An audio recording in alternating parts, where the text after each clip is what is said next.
Bonjour à tous, j'espère que vous allez bien. Aujourd'hui, je souhaite vous parler de la vie d'un homme et de l'importance de la patience, de la discipline et de la résistance, ou plutôt la capacité à ne pas se faire manipuler par le sexe féminin, par les femmes. Donc voilà. Pour commencer cette vidéo, j'ai juste envie de l'introduire par une expérience que j'ai vue plus tôt dans la journée en allant au centre commercial. En allant au centre commercial, je me promenais. J'ai pu observer les gens autour de moi. Et à un certain moment, j'ai vu un couple. Un couple de jeunes personnes, un garçon et une fille.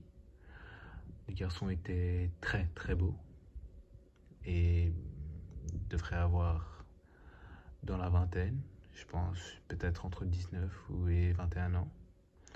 Et la fille un peu moins belle, enfin plutôt beaucoup moins belle, devait aussi avoir dans cette tranche d'âge, entre 19 et 21 ans. Ce qui était atypique avec ce couple de jeunes gens, c'est qu'à un si jeune âge, ils avaient déjà un enfant. Parce que la fille poussait une poussette avec bien évidemment un enfant dedans. J'ai tout de suite pensé, waouh, quel gâchis, quel gâchis. En pensant au garçon surtout. Comment est-ce que tu vas être un beau gosse, un mec en bonne santé, un mec avec des gènes supérieurs, un mec avec un futur brillant, tout le temps nécessaire pour te développer, et tu vas le gâcher à un si jeune âge en te mettant en couple et en ayant un enfant avec une fille moyenne. Comment est-ce que tu as fait ça? Comment est-ce que tu as pu foutre ta vie en l'air de cette façon? Quel gâchis, quel gâchis. Là où je veux en venir, c'est que la vie d'un homme est un marathon, alors que la vie d'une femme est un sprint. Un homme ne naît pas avec de la valeur. Et s'il naît avec cette valeur, c'est une valeur très superficielle. C'est une valeur qui ne le rend pas vraiment attirant à long terme. Et c'est celle du physique souvent. Donc un homme, pour être un homme, comme on dit en anglais, un high value man, ou plus communément aussi un alpha man, un homme alpha, un homme à haute valeur, il faut se développer dans les trois grandes catégories d'un homme.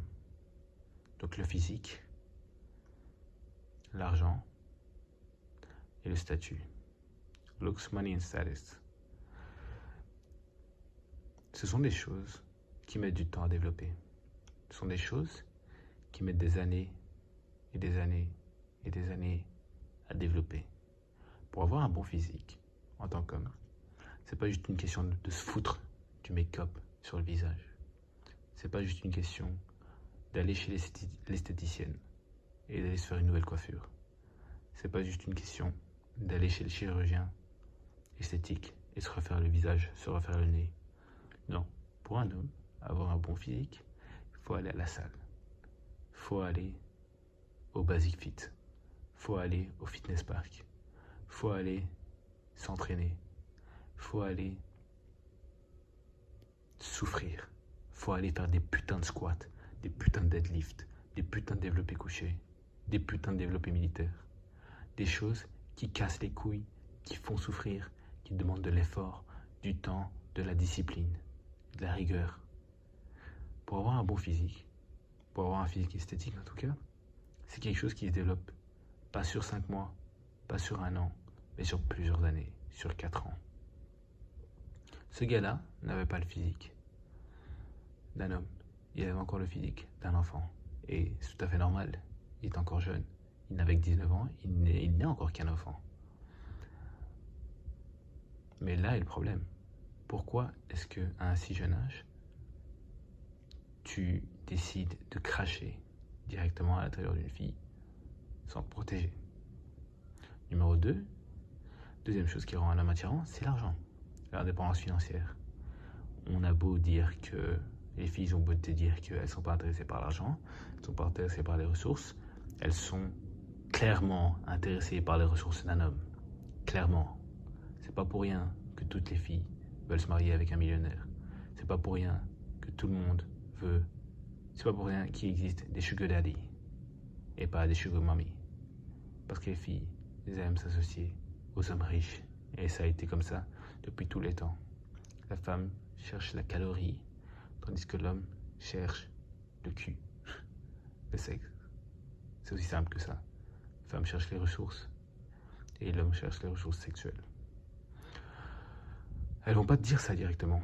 Elles vont essayer de te le dissimuler ou de le dire de façon plus noble en disant je veux pas un homme riche, je veux seulement un homme ambitieux, ou je veux un homme motivé, ou je veux un homme avec une mission ou des projets. Mais c'est la même chose en fait. C'est juste une façon plus gentille, plus PC, politiquement correcte de dire qu'elle veut un homme riche ou qui est en phase de devenir riche. Ça aussi, ça demande énormément de temps, surtout dans le monde moderne. Dans le monde moderne, pour devenir riche, c'est plus comme avant, là où tu devais juste conquérir des pays, tuer des gens, voler, piller, exploiter. Aujourd'hui, tu dois t'éduquer, avoir un bachelier, avoir un diplôme, avoir un master, être compétent dans ton domaine, y travailler des dizaines d'années pour être reconnu comme un expert dans ton domaine, et enfin, là, tu vas pouvoir avoir cette indépendance financière. Encore une fois, c'est quelque chose qui met beaucoup de temps à développer, encore plus qu'un physique. Et la troisième chose qui rend un homme attirant, c'est son statut, ou sa popularité, sa célébrité, ou la reconnaissance qu'il a du peuple, du monde autour de lui. Là encore, pour développer un haut statut, il faut faire quelque chose qui est assez exceptionnel, il faut faire quelque chose qui est apprécié par une grande quantité de gens. Il faut faire quelque chose qui est assez extraordinaire pour être connu pour une compétence, une activité, un fait ou quoi que ce soit qui en vale la peine. Ça peut être un acteur, un joueur de foot, un chanteur, un danseur, un prix Nobel, un bodybuilder, un humoriste, un comédien, un influenceur, tout ça. Ça met du temps à développer encore une fois. Et pour une femme, c'est différent.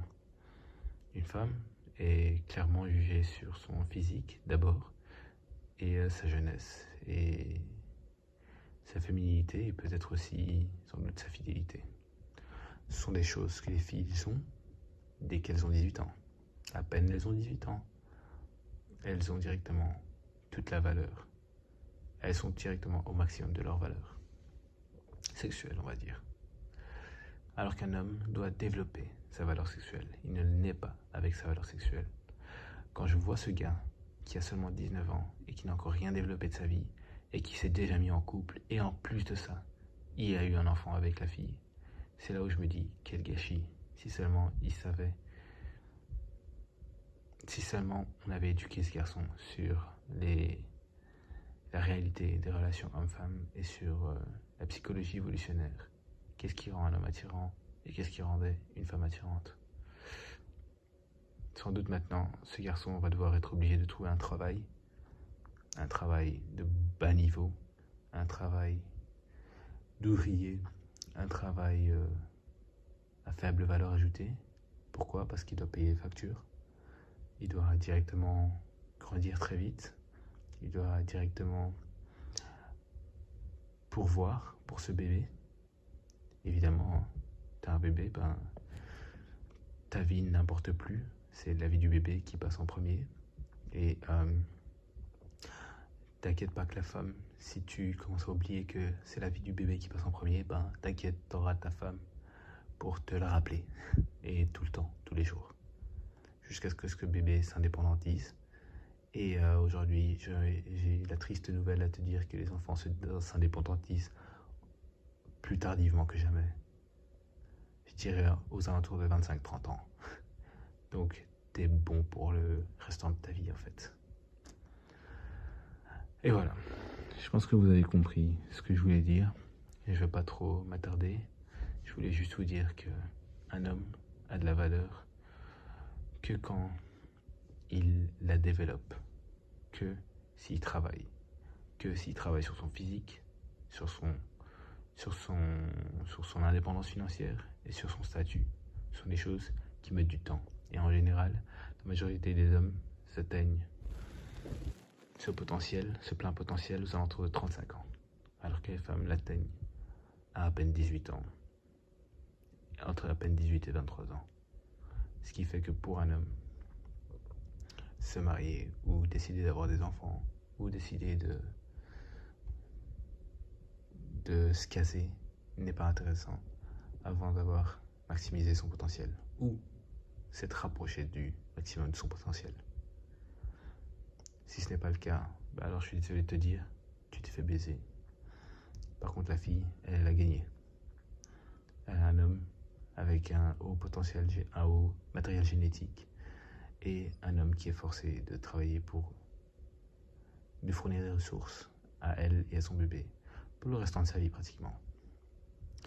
Voilà comment tu t'es fait mis dans la sauce, tu t'es fait finesse, comme on dirait en anglais. T'as baisé, mais au final, c'est toi qui baisais. Allez, passez une belle soirée. Je vous aime. Peace.